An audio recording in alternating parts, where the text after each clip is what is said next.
Wow, some events around the world just really hit you hard, you know? Yeah. And this recent earthquake, it ripped through Myanmar, even sent tremors over into Thailand. Yeah. It's one of those events. It's just one of those things that makes you pause and think, wow, the power of nature and how fragile we are. Right. So, in this deep dive, we're focusing on this earthquake. We have a detailed news report to work from. Okay. We're going to figure out what happened, where, and what the impact is looking like right now. Sounds good. Really give everyone listening a clear picture of this tragedy as it unfolds. Absolutely. I think when something like this happens, Yeah, it's so important to kind of get to the heart of those early reports. right. And this news report, it really gives us that vital first understanding. Yeah. That's what we're going to break down together today. Exactly. So first, let's just jump into the earthquake itself. Okay. The report calls it a magnitude 7.7. Wow. That's powerful, like a huge release of energy from the Earth. It happened on Friday around 12.5 local time, which is I06.20 GMT. Yep. And the epicenter, this is important, was near Mandalay. Right. It's Myanmar's second largest city, and it's situated right along the Saging Fault. I see.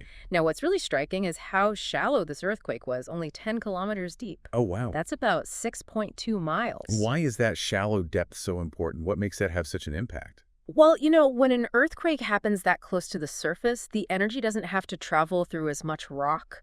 So by the time it reaches the ground level, Yeah. the shaking is way more intense, Right. causing a lot more damage right above the epicenter and all around it. Okay, so it just hits harder, basically. Basically. And to make matters worse, it wasn't just one jolt. Oh, The report mentions a second earthquake, too. really? Yeah, only 12 minutes after that first 7.7. Oh, my God. A magnitude 6.4 earthquake hit. Wow. This time 18 kilometers south of Saging, which is the regional capital near Mandalay. Gosh, so this second one, so soon after the first one, Yeah. it must have just added to the damage and the chaos. Absolutely. More instability, more fear in the region. Right.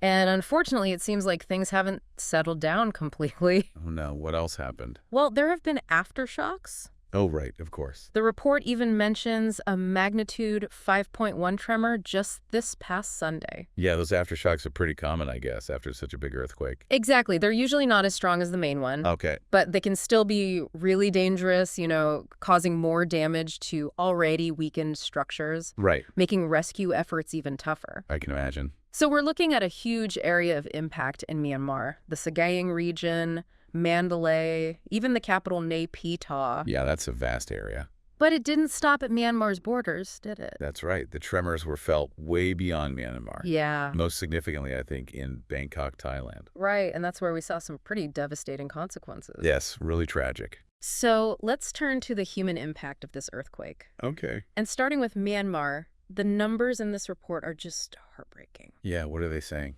At least 1,700 reported dead at the time of this report. That's just awful. Hundreds still missing. Oh, gosh. You can only imagine how desperate those search and rescue efforts are. Yeah, the potential loss of life is just so immense. It really is. And the fact that there are still so many missing people, it just shows how difficult and urgent those search operations are. Absolutely. The report mentions a story Yeah. about 4 survivors who were pulled from a collapsed school in the Sagaing region. Oh, wow. And this was almost 60 hours after the earthquake. That's incredible. It is. But sadly, they also recovered a body from the same school. Oh, that's so sad. Yeah, it really just brings home the reality of the devastation. It really does.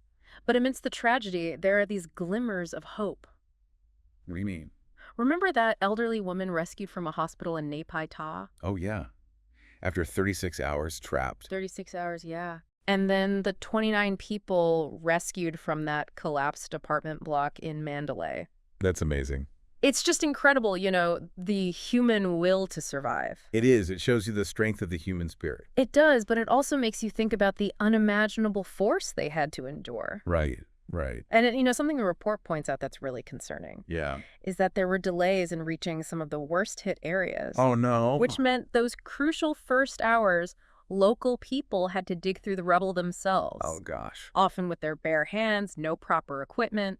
That's terrible. In those early stages after a disaster, Yeah, Every minute counts. every minute. It can mean the difference between life or death. Absolutely. And sadly, it's rapidly becoming a huge humanitarian crisis. Right. The WHO, the World Health Organization, Right. they're saying hospitals are overwhelmed. Oh, no. And the World Food Program is reporting thousands of people are displaced without food, shelter, medicine.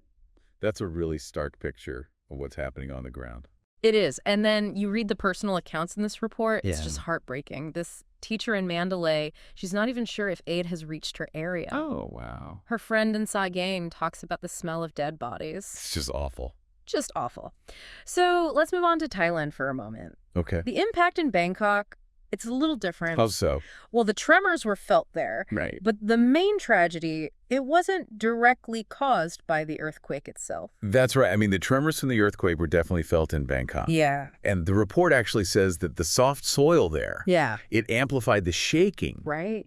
But the main incident was the collapse of a high-rise building that was under construction. Exactly. So a separate tragedy, but still devastating. Absolutely. 18 people confirmed dead in Bangkok, Oh, that's terrible. and 76 workers still missing. Oh, gosh. So many families just waiting for news. It's hard to imagine the anxiety. It must be just unbearable. There's a little bit of hope, though. The report mentions weak signs of life were detected under the rubble. Fingers crossed. Yeah, fingers crossed. But now they're looking into the building's construction. Oh, really? They found what they're calling anomalies in the steel. That was not good. No, so it raises questions about whether there were other factors involved in the collapse. Right. Beyond just the shaking from the earthquake. Exactly. The steel samples are being tested, so hopefully that'll give some answers. Yeah, those test results will be crucial for understanding what caused this tragedy. Absolutely. You know, there's this quote in the report from a woman in Thailand. Yeah. Her husband was working at the tower, Oh, no. and she says, "I will wait for as long as it takes." That's so powerful. It really shows how the impact goes way beyond just the numbers. It does. It's families, it's communities, whole regions. Right. Now, there is some good news. The international community is stepping up to help. Oh, that's good to hear. The report lists a whole bunch of countries sending rescue teams and aid. Like who? We have China, Hong Kong, India, Malaysia, the Philippines, Vietnam, Indonesia, Why? Ireland, South Korea, Russia, New Zealand, the U.S. That's amazing. It's a real show of global support. It is, coordinating all this aid and rescue after such a huge disaster. It's a massive challenge. Oh, for sure. The logistics must be incredibly difficult. It is. And getting those specialized teams and resources there quickly is just vital. Absolutely. Those first few days are so critical. And the UK has pledged £10 million in aid. Oh, wow. So that will hopefully provide some much-needed support to people in Myanmar. Yeah, that's great to hear. Now, we can't ignore the really complex situation in Myanmar. What do you mean? Well, the ongoing civil war, it's a huge factor. Right. You can't separate this natural disaster from the political instability there. Exactly. The ruling military junta, they've reportedly continued their bombing campaigns in some parts of the country. Even after the earthquake. Even after. Oh, my gosh, that's terrible. The UN has called these actions completely outrageous and unacceptable. I mean, it just makes the situation so much more complex. It does. Getting aid to people, ensuring everyone's safety, it becomes even more difficult. Absolutely. But there is a little bit of maybe a silver lining. What's that? The pro-democracy rebel groups, the National Unity Government, Yeah. they've announced they'll pause their offensive operations in the earthquake-affected areas. Oh, okay. Except for self-defense, of course. So it's a temporary break in the fighting, at least in those specific regions. Yeah, it might just be a fragile window, but a window nonetheless. Right. It might show that they're shifting priorities Yeah. to deal with this shared crisis. Right, but the underlying tension, the wider conflict, that hasn't gone away. Of course not. And that's going to make long-term recovery really challenging. It is. And on top of the earthquake damage, the political unrest, Yeah. we also have the approaching monsoon season to worry about. Oh, right. That's a huge concern.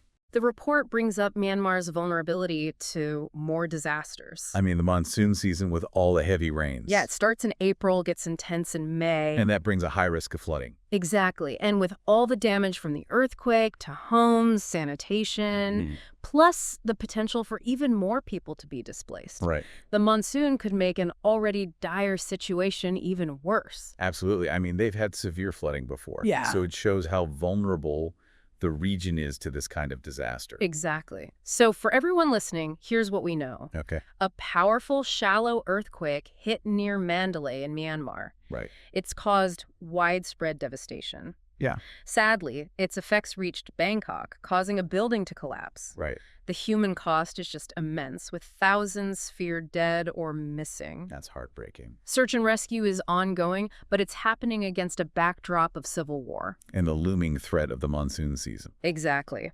So what's so striking here is how this natural disaster is intertwined with this human-made crisis. Yeah, it's not happening in isolation. Not at all. The earthquake hit a country already facing a lot of internal challenges. It really makes you think, how does political instability like the Civil War, Yeah. how does it affect the response and recovery? Right. How do you get aid to those who need it most? Yeah. How do you deal with more potential displacement from both the earthquake and the fighting? Right. And how do you even begin to rebuild and heal in such a volatile environment? It's a huge reminder that in many parts of the world, Yeah. natural disasters, they don't just create a crisis. They make existing vulnerabilities so much worse. They do, and they deepen human suffering in incredibly complex ways. Yeah, it's a real tragedy. It really is.